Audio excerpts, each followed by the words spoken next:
Good morning, everybody, and welcome to Zoom na Cartografia. Is the broadcast okay? Can you hear me well? Yes, we can. Okay, thank you. So good morning, colleagues from this room on Zoom and colleagues who watch us on the YouTube channel, next channel. Welcome everyone to our third colloquium on Zoom na Cartografia from 2022. Zoom na Cartografia, as you know, is promoted by the Center of Grammatical Studies, NEG, from UFSC, and also the Syntactic Cartography Laboratory, La Casa from Unicamp.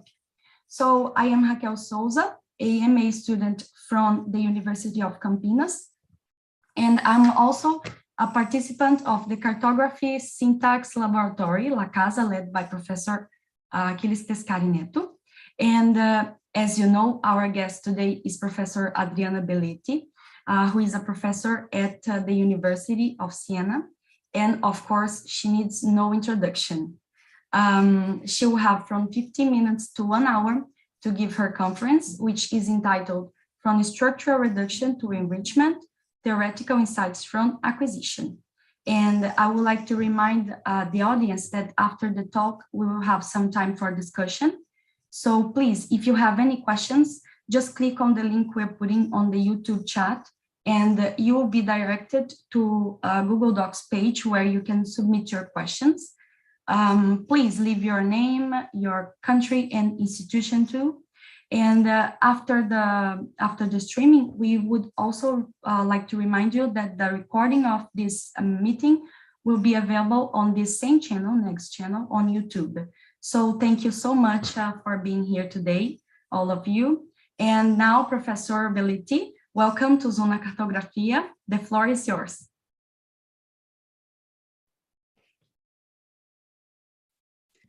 Okay. Thank you. Thank you. Thanks a lot. Wonderful music to introduce this Zoom. So let me share my screen now. Here it is. Okay. Okay. So, okay, so can I start? Yes? Okay. Yeah. So from structural reduction to enrichment, the title makes it clear, I think, already the kind of perspective I'm going to adopt in this presentation, namely a perspective that gives a central status or central role to results that come from acquisition as for their theoretical relevance. So in particular, we can say that over the years, work on acquisition has acquired the status of a special window on questions of theoretical relevance. For instance, a much debated case to which we will return later in the talk is the evidence that has been accumulating over the last almost 15 years now that has helped clarifying the role of the functioning of intervention locality expressed in featural terms and much related and in work on that. So we can think of the developing system as a kind of magnifier of properties that we may not notice, may remain unnoticed, in fact, if we only look at the adult, fully developed grammar. So we can say that the study of development contributes in a peculiar way to comparative syntax. In fact, it's a form of comparison. And this is one, I think, of the major development of generative linguistics. So from the theoretical point of view, theoretical hypotheses contribute in clarifying aspects of development that sometimes look really chaotic and mysterious. So there is what we like to call a fruitful dialogue between the insights coming from theoretical work, and in particular from theoretical work in syntactic cartography, and the tools that it offers, which are refined and detailed in interpreting stages of acquisition, in particular unexpected ones that we find a lot in our work. So in this talk, I'm going to first give some background on the so-called growing trees approach that you probably already heard a bit about in other occasions. This is ongoing work, recent work with Nama Friedman and Luigi Rizzi, and its relation with truncation in the domain much studied in the 90s and early year 2000s. Then I will focus on results from acquisition that bear on the theoretical complementary issues of reduction and enrichment. So to do so, we will first look, reduction, at aspects of the cartography of types of clausal incompleteness. So we will see the different stages of development show access to reduced structures in different ways. So reduced structures meaning using smaller portions of the syntactic trees. But we will see that children and adults are able to use smaller structures, so smaller portions in different ways. And in particular, not all smaller portions are less complex than bigger ones, which I think is an important insight. So the question here is, which are the theoretical ingredients that are most suitable to properly express the different types of clausal reduction that acquisition results reveal? And to do so, we will address the issue of reduction and complexity by looking at the case of truncated clauses in the so-called root infinitive stage and the case of reduced relative clauses in Italian. The second set of considerations that we will make will concern the fact that the fully grown syntactic tree may in fact manipulated in what we may call a grammatically creative way in different stages of development, typically under the pressure of complexity, or anyway in situations in which the developing system is not ready yet to handle related computations. So we will see that there is access to structures that are in fact structurally and computationally enriched. So in a way, they are apparently more complex in pre-theoretical terms, but they can in fact be available in early stages. So the question here is, how can the access and use of enriched structures be theoretically and descriptively analyzed so that the developmental paths that we will individuate can be characterized and explained? Here we are going to see the case of wide use of atopics by Italian-speaking children, both in production and comprehension. We will do also some cross-linguistic comparisons and design a trajectory of so-called A-marking for high and low topics. And then we will discuss another example of enrichment, namely the early access to Si-causative passive by young children. So let's start with the first point. So the background, this is the map of the left periphery as illustrated in the overview by Rizzi and Bocci, for instance.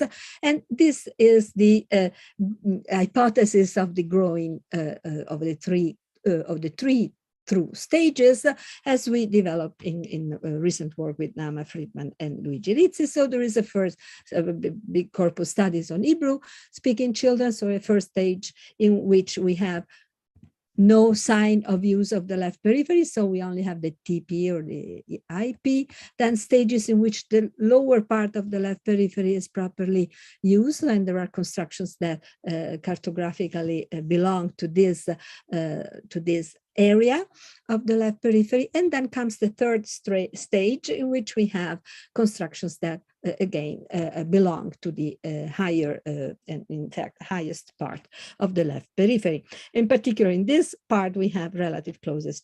Just remember that because it's going to be relevant. So I now want to stress a feature of this approach, which is its implication of flavor, namely the presence of constructions in the children's productions of belonging to stage 2 implies that also those of stage 1 are in place, and similarly stage 3 implies stage 2 and stage 1. So that's a kind of background. Now, from work on the 90s, we know that children undergo a stage in which they make use of so-called root infinitives, of optional infinitives.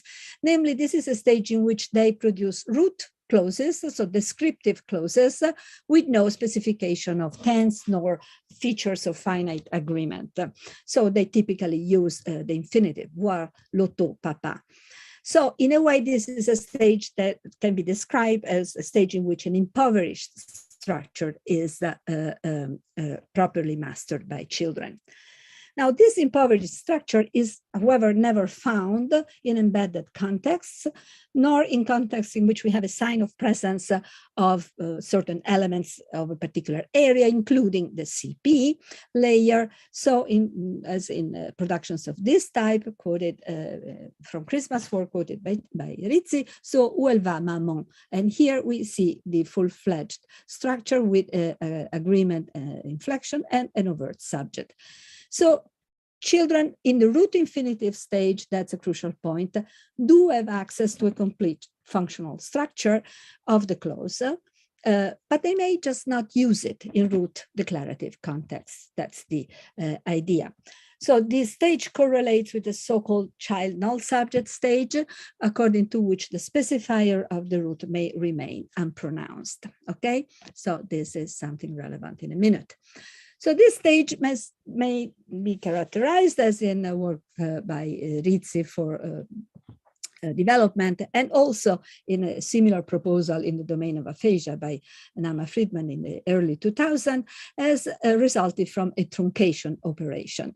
So truncation is an option that is favored, according to this idea, in early stages, because it allows for an overall less complex syntactic computations, because what the child has to compute is a smaller portion of the complete clausal structure. And by truncating it, this is a possibility that materializes.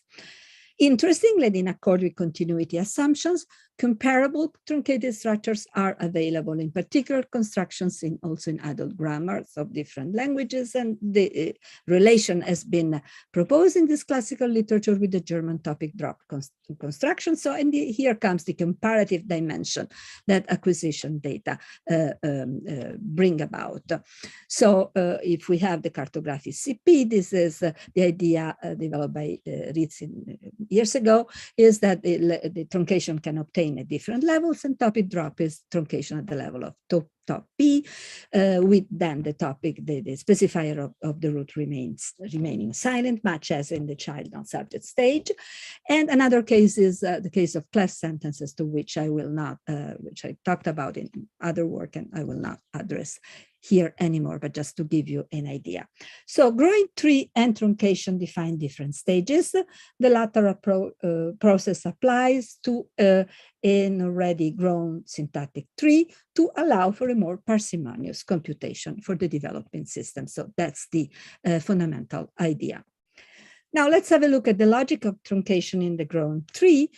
Truncation can obtain at the TP level, the CP level, at the TP level, but it cannot obtain at the TP level without also involving CP. So this is essentially the same logic as the growing tree, truncating or cutting sort of inside at the TP level would yield, in a way, a structure that doesn't stay together. Okay, so this is fundamentally the idea. So let's keep all of this in mind. Now, a rich array of experimental findings from work on the acquisition of A-bar dependencies over the last 15 years has shown a number of things. It has confirmed that children can master complex structures, such as relative clauses, from relatively early on, that subject relatives are mastered earlier and better than object relative clauses. However, it has unveiled the fact that not all object relatives are hard for children, and this also holds for impairment, and has discovered, in fact, that object relatives, those that are hard, are those that are in a situation of featural intervention that can be expressed according to the feature relativized minimality grammatical principle. So these structures are not mastered by children until late in development. So these are the hard structure where we have a lexical subject in the relative clause and the lexical head, and both the lexical heads, call it the target in the feature relativized minimality formalism, has a nominal feature that includes the same nominal feature of the intervener. So that's the idea. When the feature inclusion in an intervention configuration, the idea is it's hard for children, okay? So it's something that needs time to develop. If we look at results from, lots of results from elicited production, now I'm considering Italian, but it also holds similarly cross-linguistically. So these results have shown that, as a matter of fact, both adults, not only children, but also adults, tend not to produce elicited object relatives that contain the hard intervention configuration of inclusion. And this is interesting, but the interesting thing I want to focus our attention on is that they do so in different ways, adults and children. So the crucial observation is what adults do is the fact that adults produce, in fact, incomplete or say reduced structures, and specifically they produce passive object relatives in the reduced form, so reduced relative clauses. Questo è l'elefante bagnato dal leone, in place of something like questo è l'elefante che è o che viene bagnato dal leone. This is the elephant that is wet by the lion. In the very same experimental conditions, in contrast, children tend to produce structures that are clearly complete and unreduced, in particular structures containing a type of passive, the Si-causative passive, to which we will return at the end of this presentation. But crucially for now, reduced relative clauses are virtually absent until very old age, say age 8, 9. So I call poor passive object relatives those relatives in the passive that are produced when we are trying to elicit an active object relatives. And these are results from work in Italian, several works that shows that indeed, when we try to elicit an active object relatives, what we have is a passive object relatives. Now, the point is that the vast majority of pores are reduced relative clauses, okay? They are not full relative clauses. Now, what do children do? Well, they produce very few reduced relative clauses. And in fact, they produce, as I said, lots of relative clauses when they produce a passive that has a Si-causative passive. Let's hold the Si-causative passive for now, and we see the big difference with what adults do, okay? So there are new questions. This finding raised at least, I think, two complementary questions of theoretical relevance. So one is what makes the reduced relative clause structure hard, so that children are not ready to master it and they don't resort to it. And the complementary, why do children opt for an apparently more complex and anyway enriched structures with the Si-causative passive? So what makes it more readily accessible to them? So if we look at the question, the issue of reduction from in light of what we have said, of the insights that come from the root infinitive stage and the truncation analysis for that stage, the question, I think, becomes the following. What makes the reduction that is implemented in passive participial reduced relative clauses hard for children and different from the reduction that is derived through truncation? That type of reduction that young children often select in early stages of their development. So let's make some hypothesis of what the structure of a reduced relative clause could be. Well, I think that we want to have the forced layer, namely the layer where we have the relative attractor, so the relative where the relative head ends up being. And then we don't have other signs of presence of the left periphery. We don't have any signs of finiteness. And indeed, we don't have a complete TP either, because even there we don't have signs of finite. So these are participial clauses. So let's say that the low portion of the functional structure of the TP is only present, something like this structure here. And maybe then there are, as we are going to see in a minute, also other components of passive, because we can also have the by phrase, like il bambino accarezzato dalla mamma. Can very well be the case, and in fact, I think it is, that this type of structure can be also attributed to other types of participial clauses, like absolute small clauses, but I won't talk about that now, okay? So let's see what the main steps of the derivation of a full-fledged pore is. Well, I assume that there is first a passivization step. I will call a smuggling step, in assuming a smuggling derivation of passive along the lines first proposed by Chris Conlin. So where the VP chunk containing the past participle and the internal argument is attracted to a position higher, maybe a specifier of by, or a component, say, of the passive voice. And then from that position, the internal argument is raised, is promoted into the subject position. So the smuggled internal argument is promoted into the subject position. So this will be properly the relativization step, okay? Now we can assume exactly the same type of derivation in reduced relative clauses. We have the past participial chunk attracted into the specifier of the component of the passive voice, and from there, the raising into the specifier of the force head, so the relativization step, okay? So the proposal then could be the following, that possibly the late appearance of the passive part participial reduced relative clauses in this developmental stage that we happen to have detected is that this could be a consequence of the difficulty for children in computing a non-canonically grown sentence structure. So in a way, the configuration that we are proposing is a configuration that manifests a non-canonical selection, in that the tree reaches the higher force layer, but does not contain lower portions of the left periphery, nor of the TP area, as in this type of representation. So I would suggest that this yields precisely a configuration which is in conflict with both growing tree and truncation, as past participial clauses are subordinate clauses. So they imply the CP layer up to force hosting the relative attracting head. So essentially they give rise to something like this kind of impossible structure. So it means that then the possibility of reducing internally is something that needs time to develop, okay? It's a process. It's not something that, say, comes in a smooth development. Okay.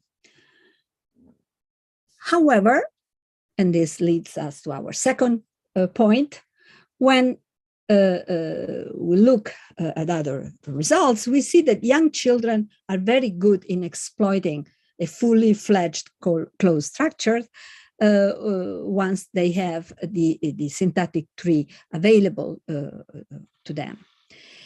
And in fact, they can even make, as I like to say, a creative use of the left periphery in young ages, and in particular, in special conditions. And here we're going to see the condition under the pressure of complexity. In this case, their use shows even an enrichment with respect to the adult suspected target productions. So we're going to see the robust presence of unexpected topics in children elicited production of clitic left dislocations in Italian.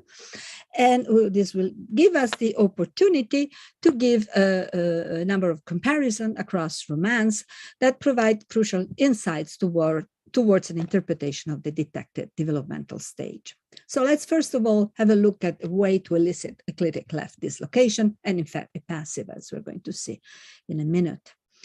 So easy way is to ask a question on the patient. So what happens to my friend, the cat? Now, when we have, as we call a one-topic patient, so the one-topic condition of the experiment, we don't have an overt expression of the topic because that would be, in fact, redundant. So instead, if we have two patient conditions in which topics are, in fact, contrastive topics, something like what happens to my friends, the dog and the bear, this elicit an answer. So the expected answer is one in which the left dislocated topic is overtly expressed, something like il cane il gatto lo bagna, l'orso il coniglio lo veste. Okay?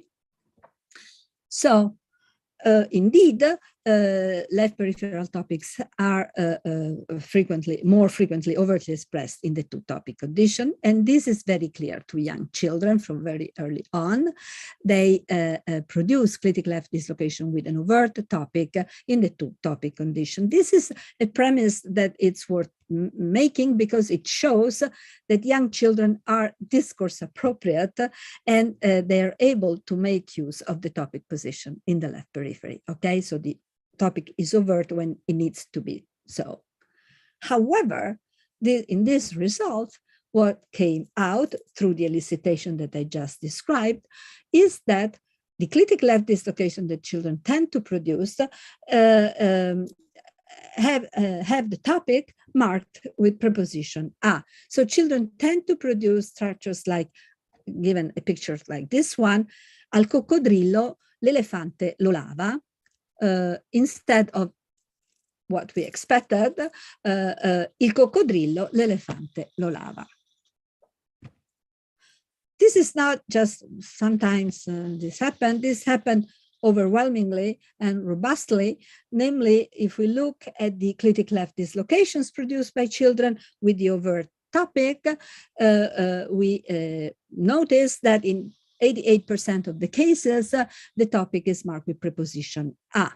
So remember that in all our in the elicitation conditions, the subject was always overt, was supposed to be typically overt, okay?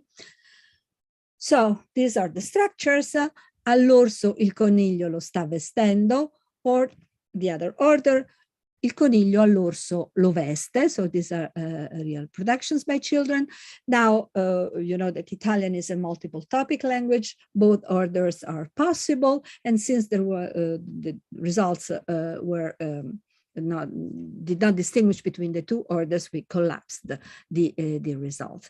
So these are the structures.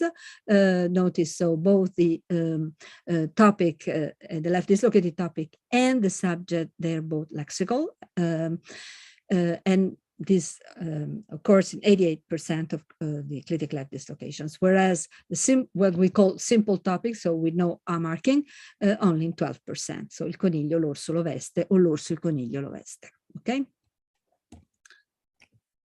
New questions again. So we want to make sense of what children did and also what the theoretical sense of all of this is. So there is a big general question: why so many atopics? Okay, as usually good practice when you have a big question to split in sub-questions. So the sub-questions here are the following, at least the following. We can ask, do the children that we tested in fact speak a differential object marking language, namely language in which the variety of Italian is a language in which the object is A-marked, as it is the case in southern varieties of Italian. If that were the case, the fact that we see the A-marked topic would just be a consequence of the fact that the object was A-marked from the very beginning, say, to start with. But if that's not the case, then we want to know how can we characterize their use of the A marker that we saw. So then we can ask if the marker is frequent in object topics in standard Italian, if it is found in other languages, if children do use it randomly, or if we find some coherent pattern. And then we want to know if they really comprehend what they are doing. So if comprehension goes as production. Okay, the answer to the first question is no. atopic is not a differential object marking effect. Children never marked the direct object in SVO sentence. So they overwhelmingly marked the topic with A, but the object topic with A, but they did not mark the object with A when it was in close internal position. And we know that because sometimes, especially in the two topic condition, they had to provide two clauses in their answers. And sometimes one was a simple SVO and the other had the clitic left dislocation. So as in this example, cosa succede ai miei amici il pinguino e la mucca? La giraffa sta leccando la mucca e il coniglio al pinguino lo sta grattando. So the first sentence is an SVO sentence. The second sentence has the object left dislocated is in the SO order in this case. Okay, so in a way, I open a brief parenthesis. One could say, well, here they don't use a left dislocation, so that's true. In this, sometimes they don't engage really in the conversation; they just describe what happens. So it's interesting that children often or sometimes do this. And it's particularly interesting from our perspective because it gave us the opportunity to see a difference between a left dislocated object and an object in a close internal object position. So when the object is in the close internal object position, it was never ever marked with A. So this suggests that the atopic is not an effect of differential object marking. So now we're going to ask ourselves if we find this a marking of topics in standard Italian, maybe to some extent, and in other Romance languages. Well, as a matter of fact, we do find a marking of object topics in the left periphery, so the same as children do, but this is a very, very limited option in standard adult Italian.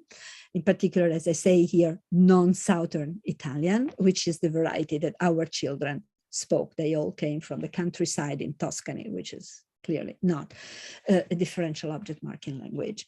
So this A marking is very limited. It is found, for instance, it is possible to some extent. There is variation among speakers on the topic, on the direct object topics of psych verbs of the worry class, so object experiencers, something like 5, a Gianni questi argomenti non l'hanno convinto.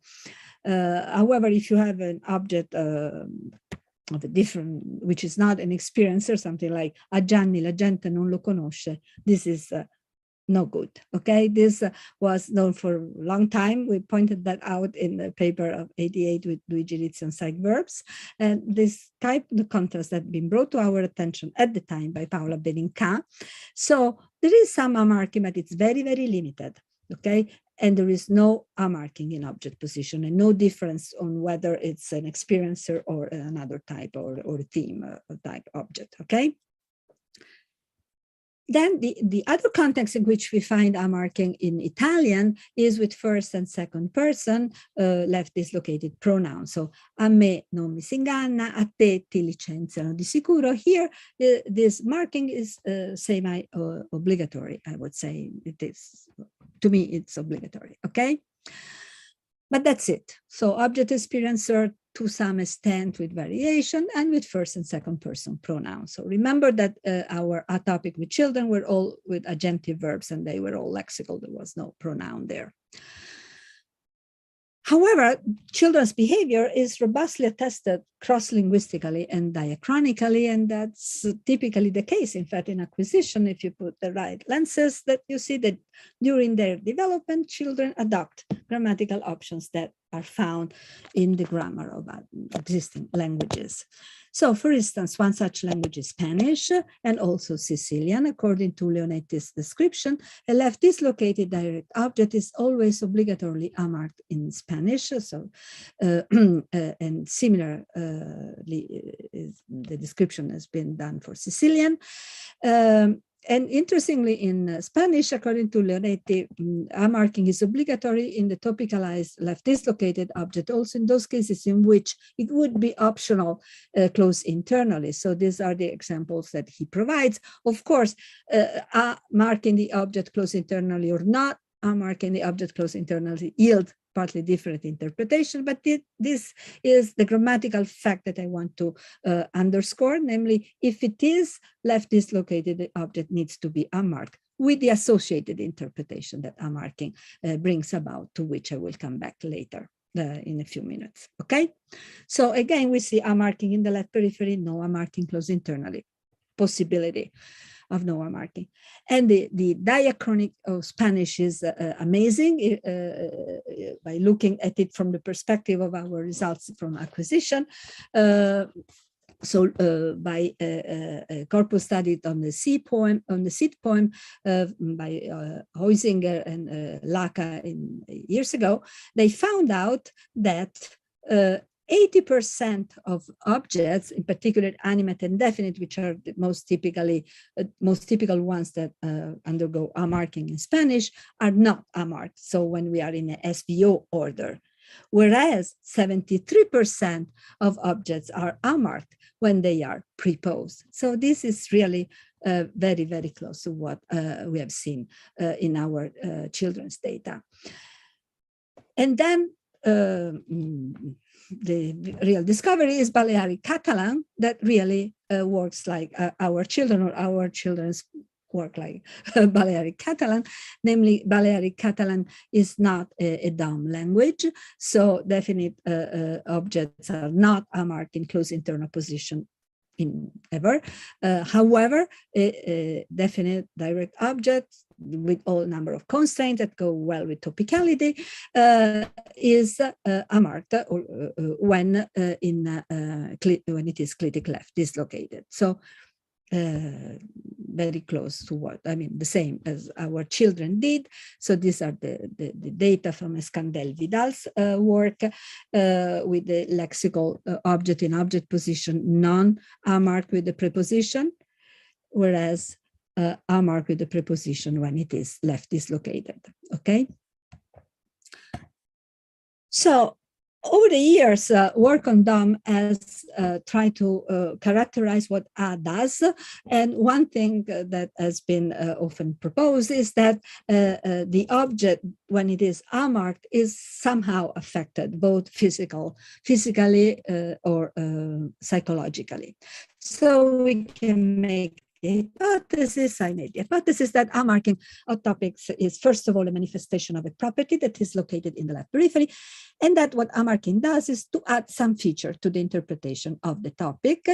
And based on the cross-linguistic evidence, we can assume that the topic is not just a topic, so with the specificity giveness that is brought about by the topic interpretation, but it is an affected topic.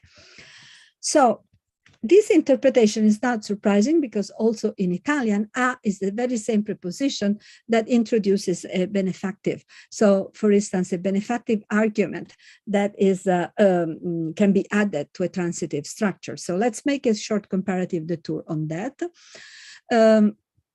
So you can have sentences in Italian like ho comprato un vestito ai bambini, farò una festa ai bambini. And so in this sense, this is called a benefactive, and this benefactive expresses the same type of effectiveness that has been described, for instance, for the physical or psychological effectiveness that we saw for Spanish a few minutes ago.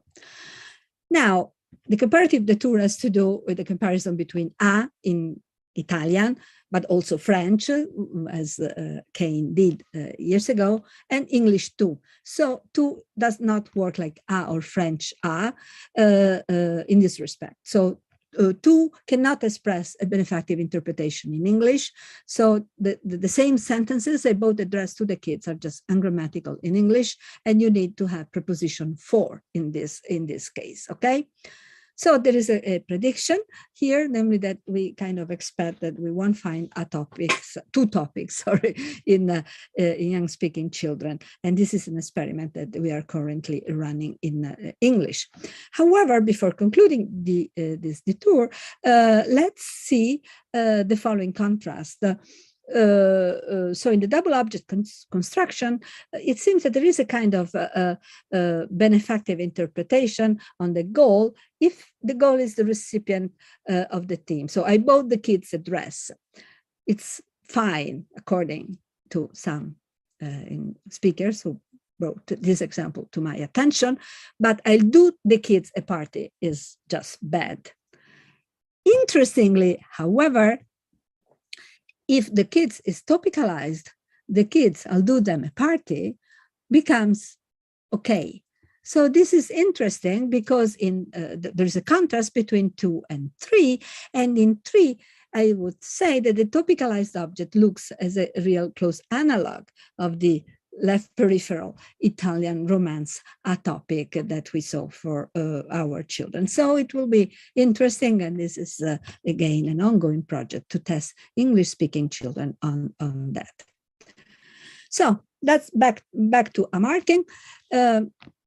We could think that a marking also expresses a kind of empathic point of view, namely a kind of speaker's involvement in the event that affects the topic argument.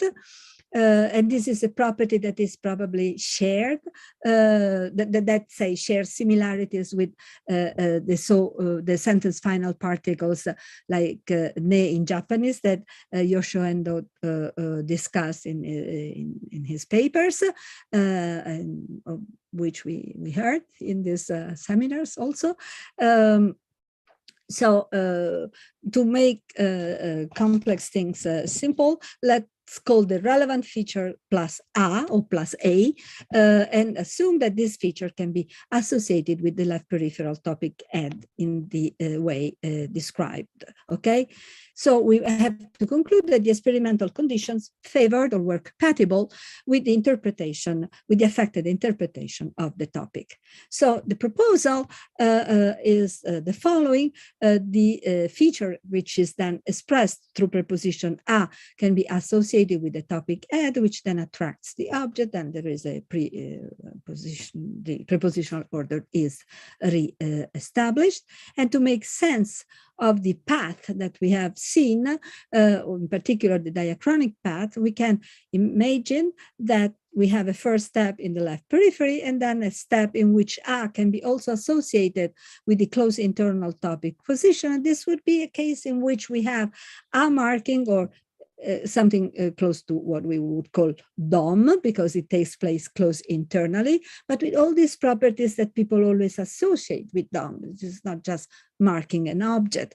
And then a possible third stage in which you, in fact, becomes part of the case agreement system with no particular interpretive value. So this would be a kind of completely, say, grammaticalized DOM, okay? So that's the idea. Now recall that our children know that Italian is not a differential object marking language because they never marked the direct object in SVO sentences. So given the characterization I proposed and the findings, we can suggest that they are in the first stage of the path, namely the stage in which we have widely attested A marking of topics in clitic left dislocation and no A marking of objects in a close internal position. So Balearic Catalan case. So children have overextended then in their productions the atopic option of Italian, so non-Southern Italian, in at least two ways. They have marked the topic, but all of their atopics were lexical noun phrases, whereas in Italian, the productive marking goes with pronominal first and second pronouns. And all of their atopics were object to patients of agentive verbs. They were not experiencer verb. And this was the limited domain in which you can unmark a lexical noun phrase topic in Italian, in standard Italian. Okay, so they overextend. But then why? Why do they overextend? That's nice that we make sense of what they do overextended, but why do they do so? So now, in order to look for an answer to that, recall that in our structures were all structures of this type, in which we have two lexical noun phrases, object-subject or subject-object, okay? And where, in other words, we have both subject and object lexically restricted. So an accounting, again, in terms of locality, along the lines discussed earlier, kind of suggests itself.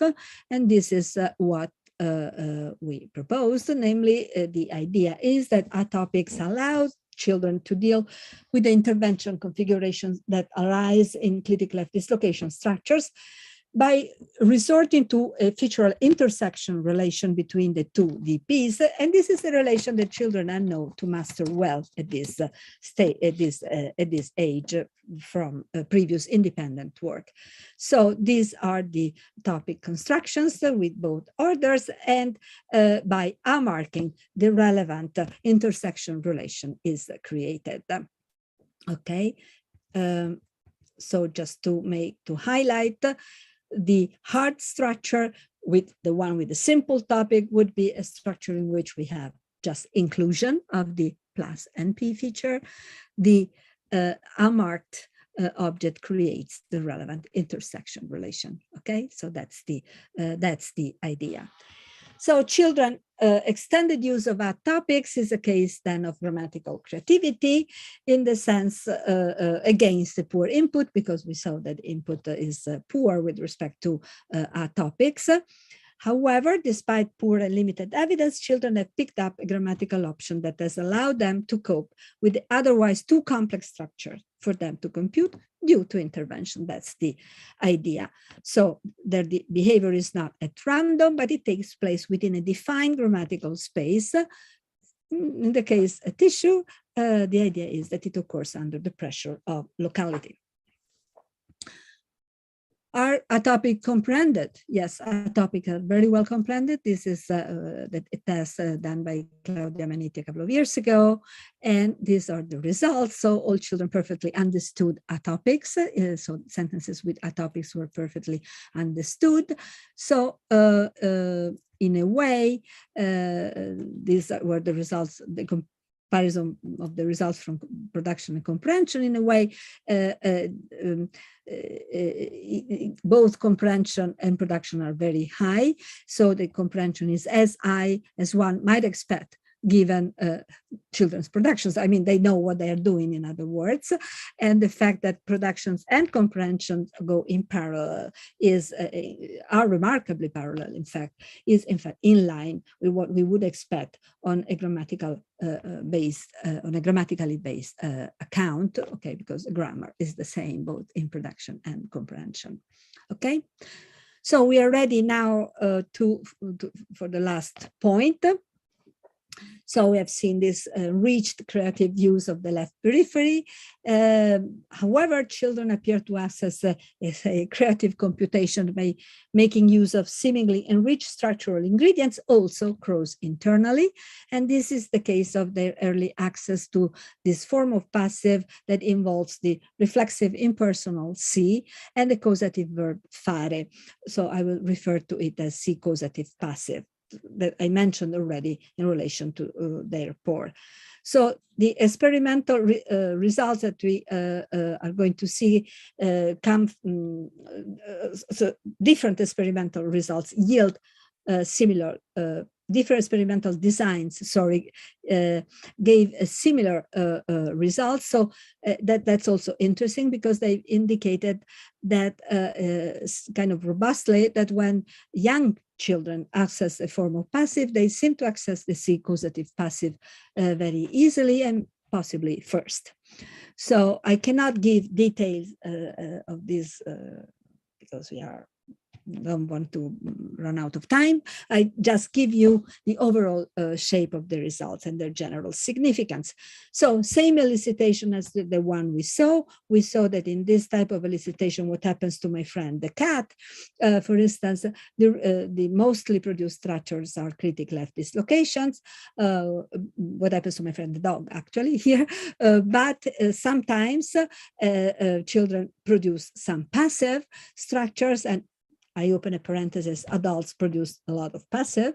But the interesting point here to focus on is that when they produce passive, they produce a Si-causative passive. And indeed, this was the only type of passive that they produce. So, che cosa succede al mio amico il cane? Il cane si fa lavare dal gatto. So that's the answer, okay? That's the only type of what also to our ears that adults sounds as a passive that children produced. So what is the derivation of a Si-causative passive? Let me just give you the main ideas. Okay, so I am going to, I assume that fare is a semi-functional verb that acquires its causative value by being selected by the causative voice.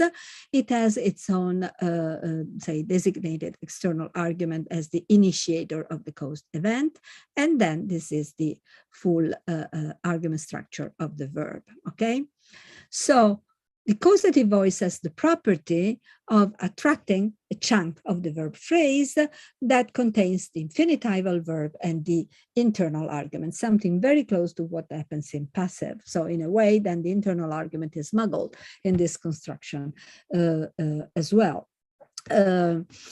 Notice that this is a updated way of analyzing these structures, these causative structures in terms of what traditionally like Kane, Burzio, Rouvray-Vergniaud analyze as a VP preposing type derivation.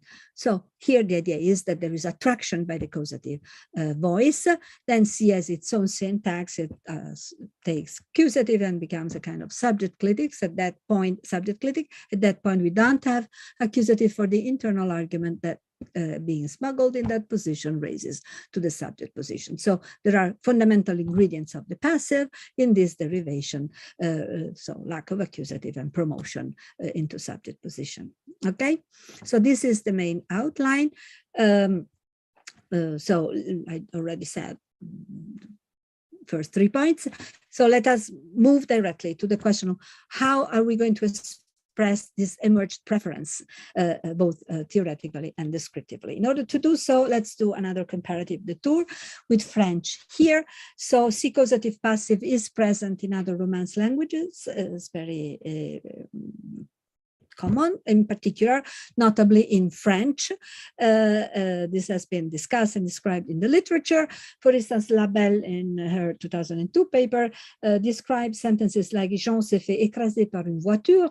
And the way she describes it is by saying, well, there is in fact no real element of causation in this se faire, the way they call it, passive in French. This is different from Italian. In Italian, this element of causation is there. The same sentence that we just saw in French in Italian would have an interpretation in which the event was provoked, in fact, ultimately caused, okay? So the hypothesis we can make is that the initiator role, so the role that C picks up, is active in Italian and almost inert in French, just say like that, and that make the independent general observation that se faire is a common frequent construction in French, something much more so than in Italian. So we cannot think that in Italian the construction is used because it's very frequent. It's not frequent at all. It's only used if there is a caused event. So we can speculate that Italian-speaking developing children have been using the Si-causative passive in a French manner, because indeed in the experimental task there was no sign of directly caused event. I mean, the dog was just being washed by the cat. And indeed adults did not resort to the Si-causative passive, very, very marginally so. These are the types of passive produced by adults, very some Si-causative, but mostly copular and venire passive, okay? Whereas only Si-causative passive by children. So why? In order to looking for why, we can see if we find these precedents elsewhere, and we know we do because we saw that in pores, children used Si-causative passive, whereas adults did not. So this is another indication of this preference. In the same similar elicitations ran in French, we saw an overwhelming use of Sefer passive, which even more than in Italian, but this is probably due to the higher productivity of the construction in French. We saw that also by comparing different types of pores in older children, the Si-causative passive was the one best understood, even at older ages. That's quite interesting. And by assuming a totally different design using the priming technique, which I won't go into, the result was that there was a clear priming effect of Si-causative passive, much more so than copular and venire passive with children. So there is a kind of convergence of result pointing to this kind of preference. So let's try to make sense to characterize this presence. Okay, let's first have a look at the derivation I've proposed for the causative, and in particular, let's have a look at an active causative. Maria farà mangiare il gelato al bambino. So here the idea is that the chunk mangiare il gelato, so the VP proposing idea, is attracted as a chunk by the causative verb. So there is a kind of explicitness both of the attractor, because ultimately is the verb fare that incorporates into the causative head, and of the chunk that is moved. So we can think that the possible factor that favors access to fare causative is this explicitness in both respects. Then something I haven't talked about is the presence of Si. That's interesting by itself, but it's impossible to deal with it now here. But another possible crucial factor that I want to spend a few words on is the labeling requirement. So we know that when we are in a situation of phrase-phrase merge, the new created phrase needs to be labeled, but in this situation, both heads are equally far away, say equally distant, so we cannot label the structure as it is. And this is the situation that is always found in, say, VP shell. So, for instance, so the idea is that like Alamoro or Keynes' antisymmetric approach, the syntax is asymmetric, so this symmetry has to be broken if you want to phrase it in this way. So what happens, for instance, in the VP shell is that the external argument moves and then the remaining category can be labeled VP. So the proposal I've made is that in Romance type causatives, the other option is taken, namely the verbal chunk moves and it is attracted into the spec of the causative voice. So this is what we have seen earlier, okay? The chunk is attracted into the spec of the causative voice.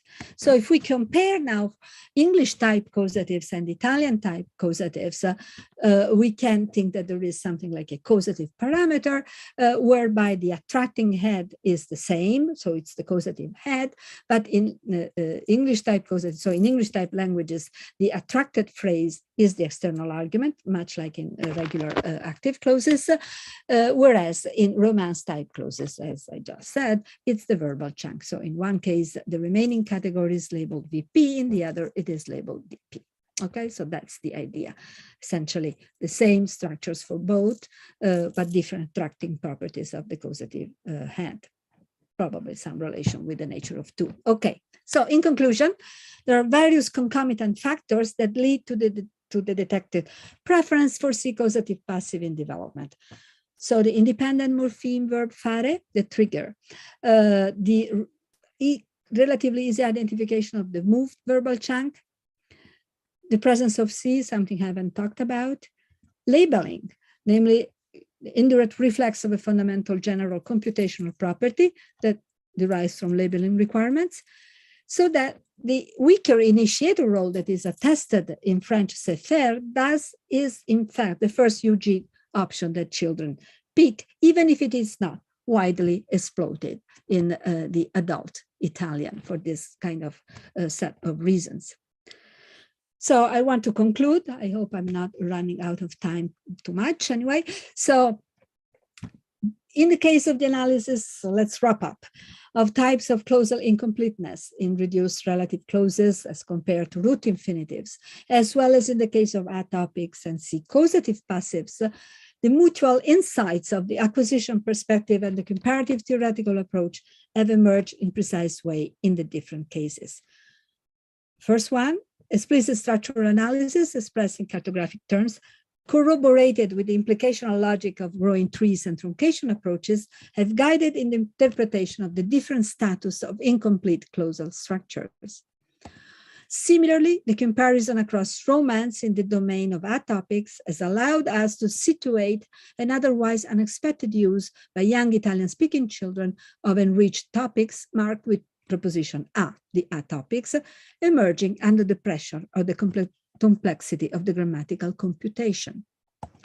In the closed internal space, the early access to the enriched Si-causative passive has illustrated the early mastering of derivations, which may seem pre-theoretically complex, but which in fact appear to help children in implementing computations for which they are not otherwise ready yet, like use of other forms of passive. So there is a precise variation space that children can systematically explore during their development, and in their explorations, they do not always pick the smaller, impoverished option. Precise maps and explicit derivational assumptions can help highlighting such variation space and express the non-trivial theoretical relation between structural reduction and enrichment. And that's the end. Thank you. So thank you, Professor Belletti, for this very illuminating talk. I'm sure our audience have enjoyed hearing these fresh ideas on acquisition. So now we're going to read some of the questions we've received from our audience.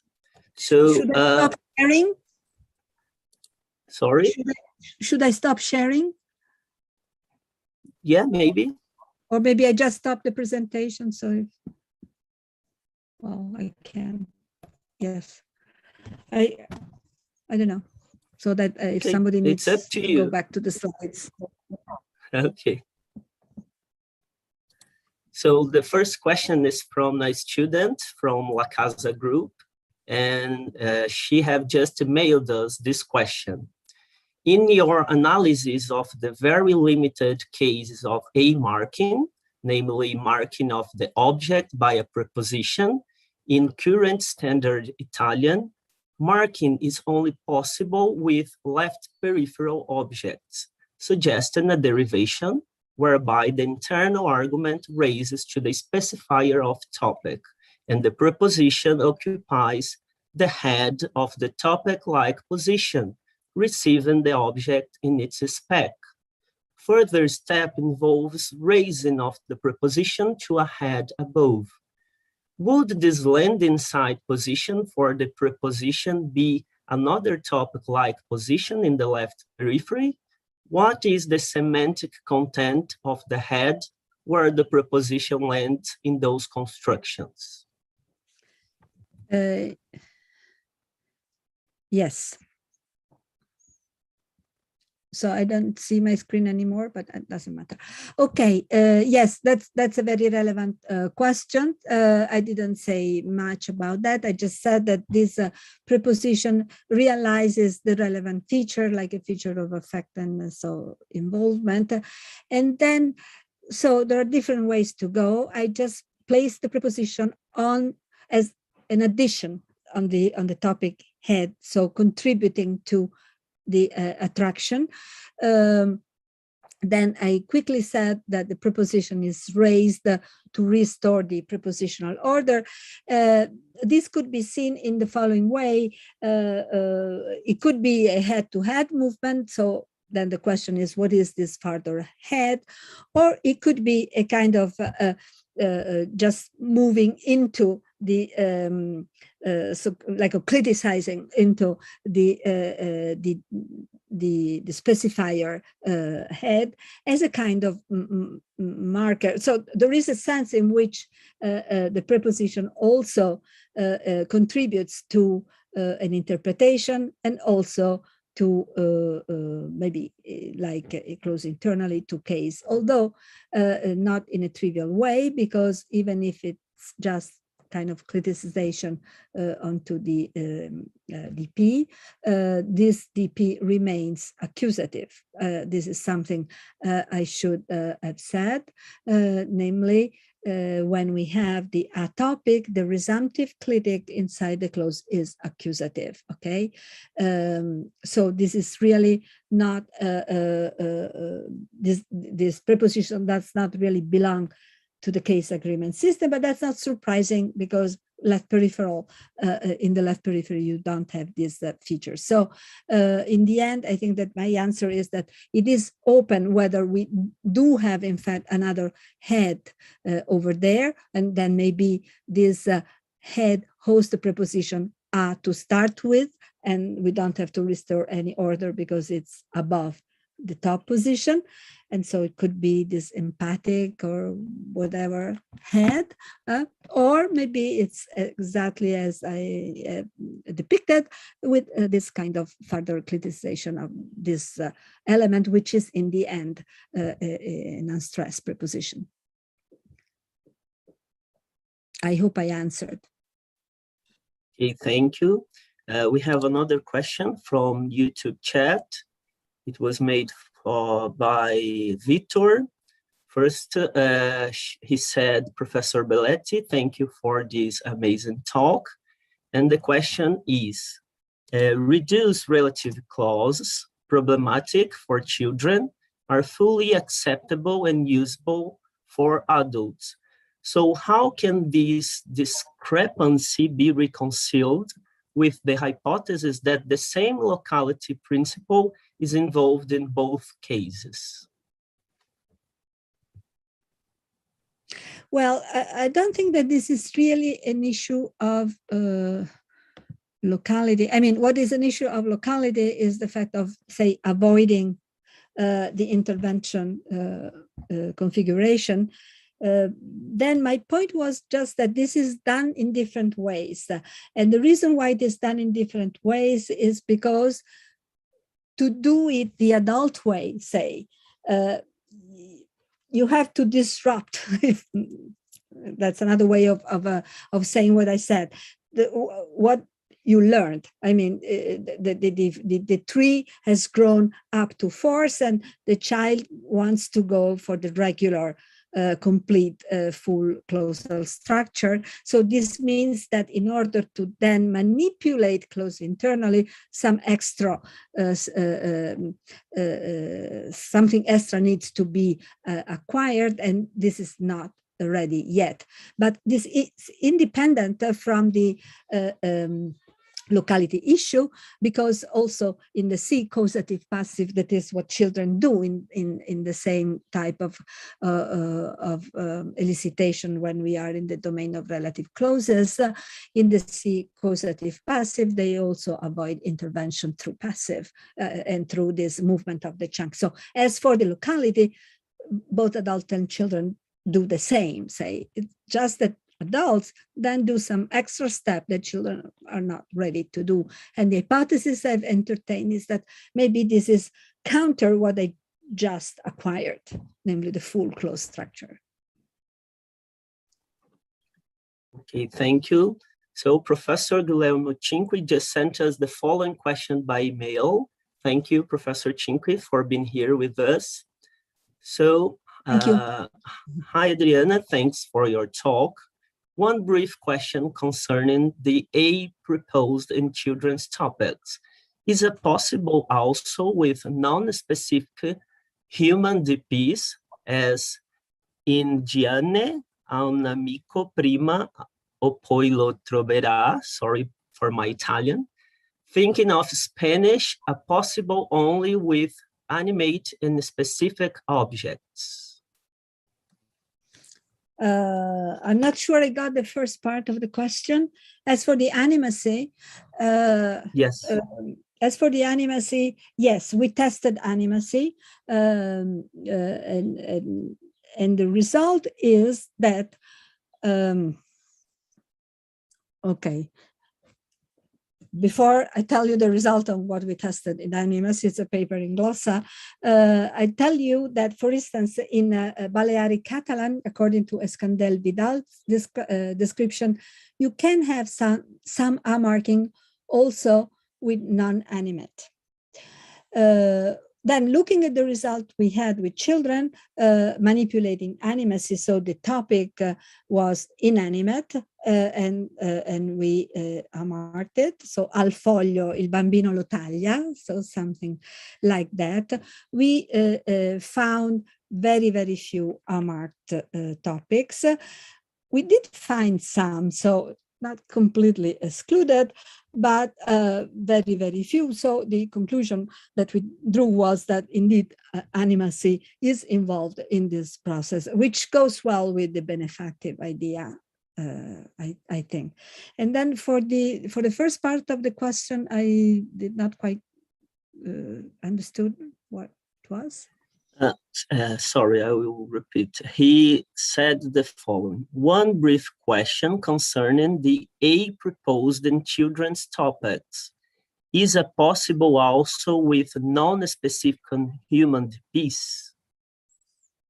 Okay, this needs to be done, because if you want it's a post-hoc reasoning that we made on the basis of the results, and in the results they were the topics were all specific. I mean, they refer to the pictures that were introduced. So that's an interesting question, and that should be done, should be asked on the basis of the situation in Spanish.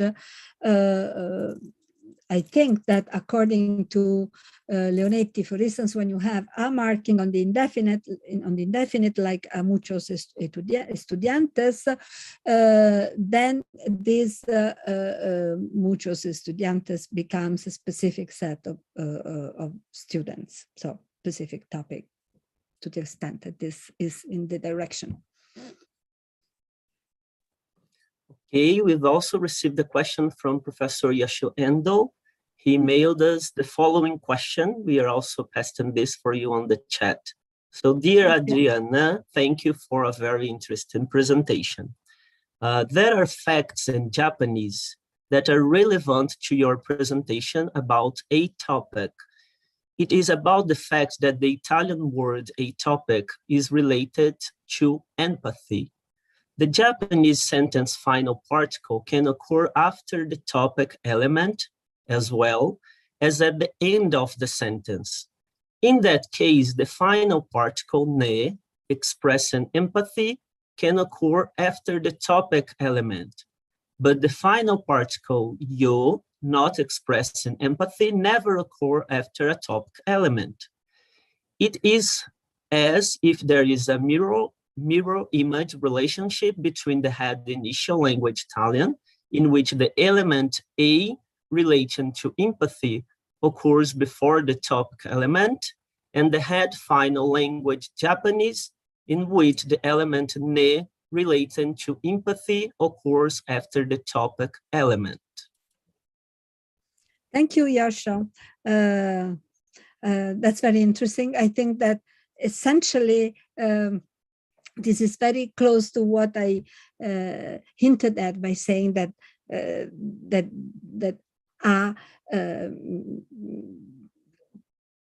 had to restore the prepositional order of the Italian, so in the end, they had the initial order. So thank you very much. Okay, now we have another question from a student from La Casa Group at Unicamp. Emailed us the following question. While in the adult grammar, passive object relatives are reduced structures, In children, passive object relatives are unreduced clauses involving Si-causative passives.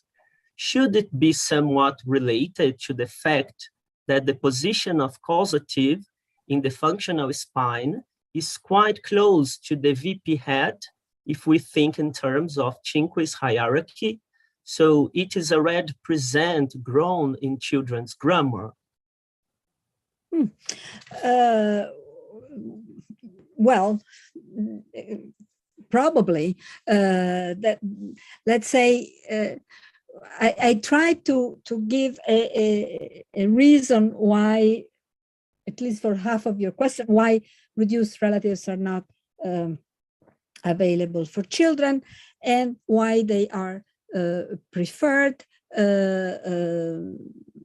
There might be a number of reasons. So your suggestion essentially is, a way to phrase your suggestion is that since the causative voice is close internal, so it's part of the internal.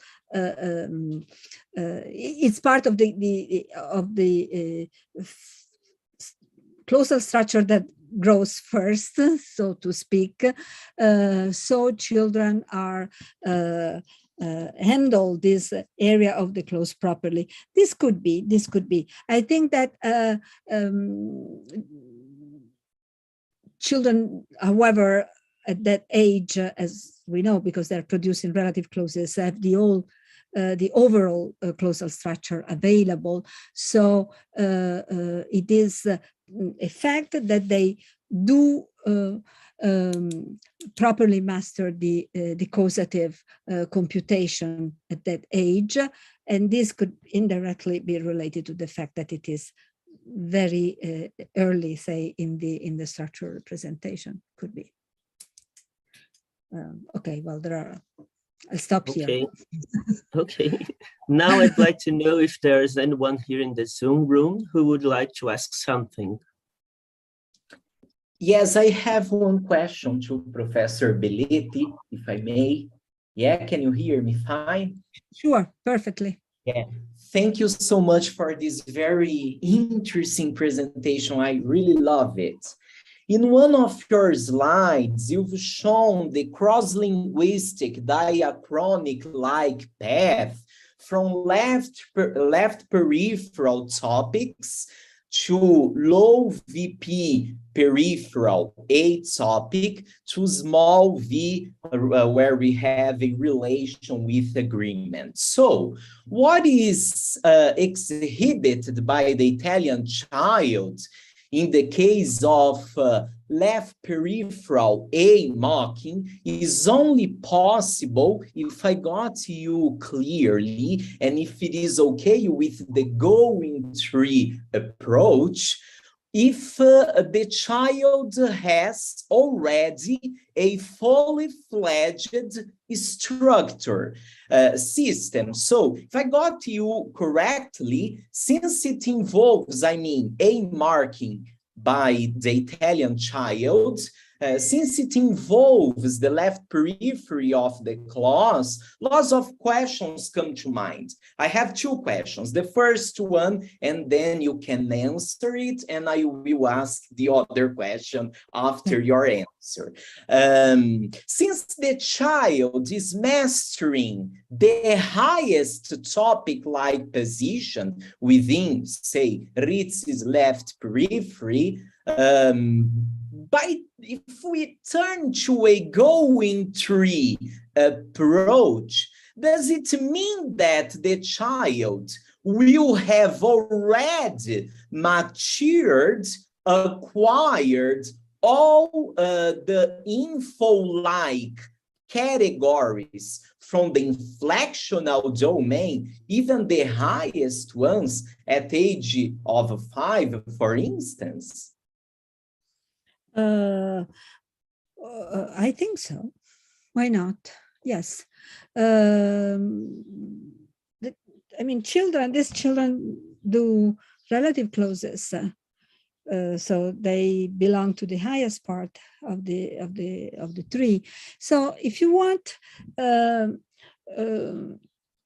the growing trees issue, I brought up the growing trees issue to compare it with truncation, because and to make it clear that you need to have a completely grown tree in order to be able to truncate it, if you want. Okay, so that was a part. The other part is that there isn't just, as we say with work with Nama Friedman and Luigi Rizzi, there isn't just structural building. So one thing is the growing of the syntactic structures, then there are other things.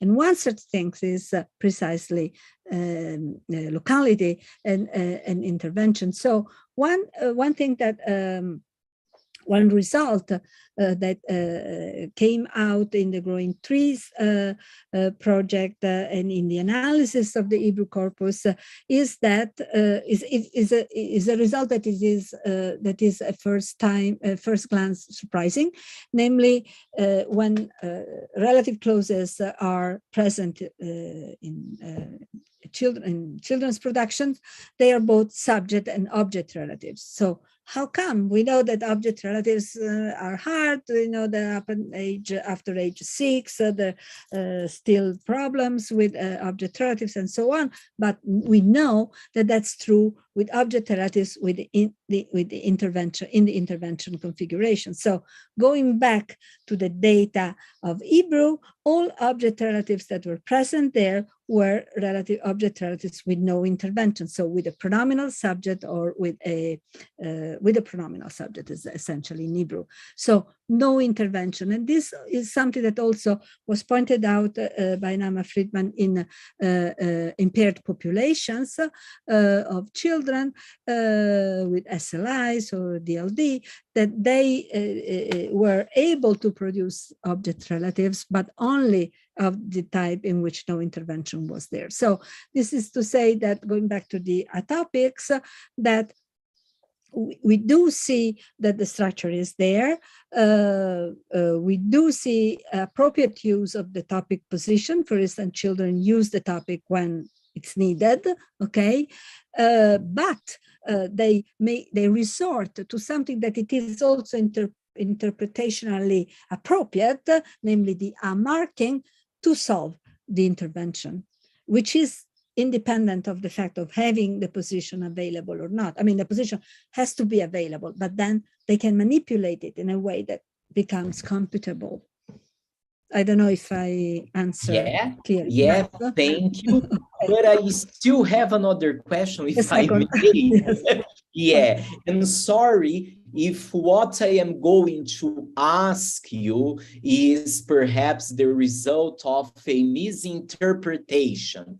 As you have described, we have a diachronic path whose directionality seems to be top down. So in Old Spanish, a marking appears in left peripheral topic like construction, so in the left periphery, as in the case of the Italian child grammar.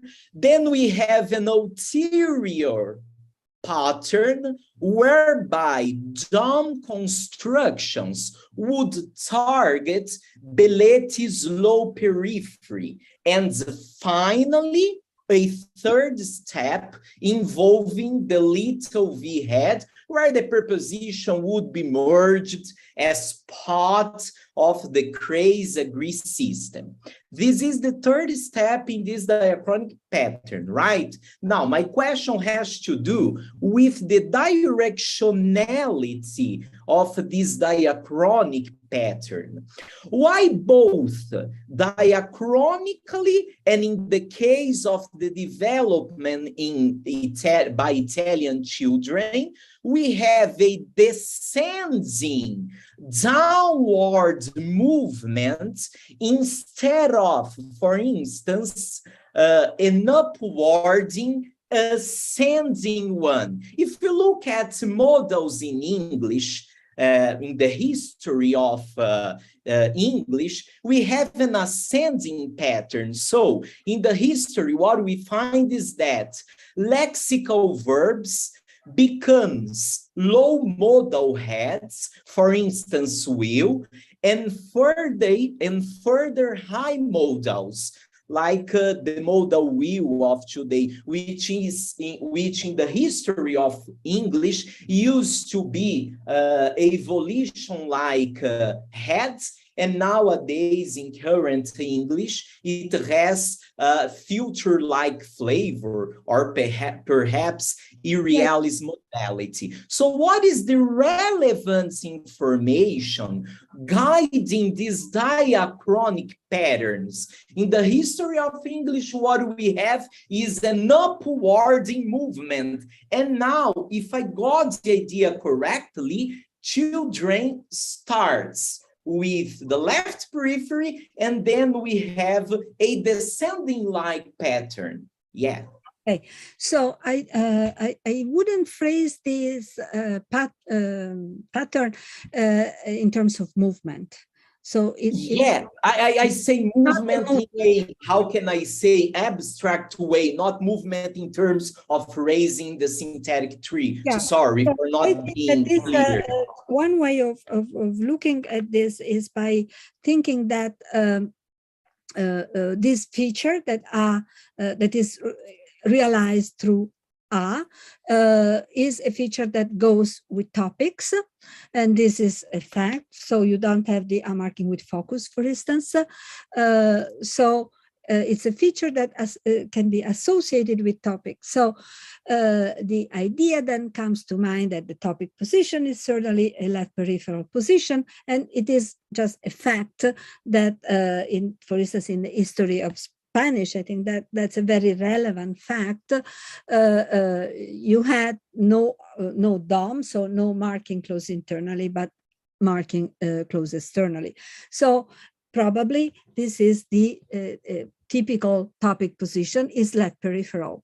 However, if we then also assume that we have something like a close internal periphery with also a position of topic, one could make sense of the fact that instances of DOM are often described as linked to specificity, to animacy, to definiteness, to a number of features that also are related with topicality.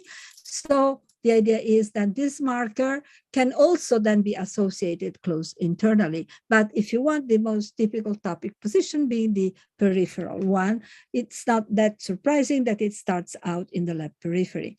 As for the third potential step, then one can speculate that since the marking is a preposition, in these languages that's the way it happens, maybe in Japanese it would be a particle, this marking being a preposition, it naturally belongs or can belong to the case agreement system, and here remaining keeping some of its interpretive features like this benefactive and so on. And indeed, a is the preposition that marks datives. So when we are close internally, DPs correspond to a dative, okay? So take, for instance, one is the causative, the in the causative, which is necessarily low, okay? And this is a dative, gli ho fatto leggere un libro, and the on the experiencer of piacere verbs, which is also gli piace la musica, which is also close, very low and close internal. So this is why I think it's the a, which is in a way the same a, but which then becomes part of the case agreement system. I'm not particularly, I don't know why it should only go up. I know that grammaticalization is often described this way, but this is just, maybe I won't use the term grammaticalization anymore, not because maybe this is not, in fact, grammaticalization. This is just a different type of use of this same preposition. One as accompanying a topic, and one as just being part of the case marking system. But interestingly, it also carries along this this interpretation. I mean, we don't know exactly what it is, but there is something to it, say benefited or affected and so on. Thank you. Thank you so much. Okay, I'd like to know if there's anyone here in the Zoom room who would like to ask something. Yeah, I have a brief question too, because by the late hour, but first, thank you so much, Adriana, for the excellent talk. Language acquisition is a very interesting field, which clarifies the issues related to the functional hierarchy of sentence. And my question is about intervention configurations, because for children, the transition from disjunction to non-criterial inclusion is crucial, since the disjunction is the only accessible configuration for them in intervention configurations. I have curious, does the transition from disjunction to non-criterial inclusion have any detectable impact on the adult system?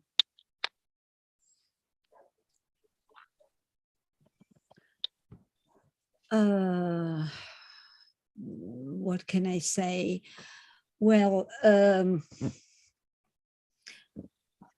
well, you know that this nominal feature, for instance, is present it's located in different positions in different languages, like the Bellunese has the lexically restricted in different positions than the pure WH. So in that respect, this is the adult system. So if I got your question, and then more generally, we can think of the disjunction case as the optimal case in a way, so, or the case in which we don't have any intervention. So, for instance, through passive, you have a configuration in which you have no intervention, so it's like eliminated.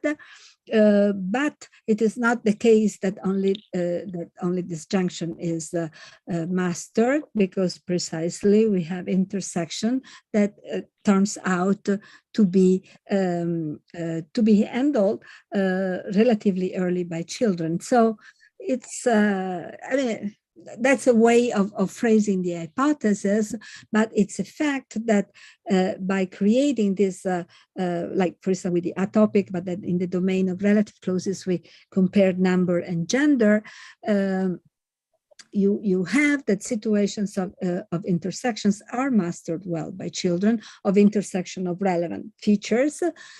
So not only disjunction, that's the idea.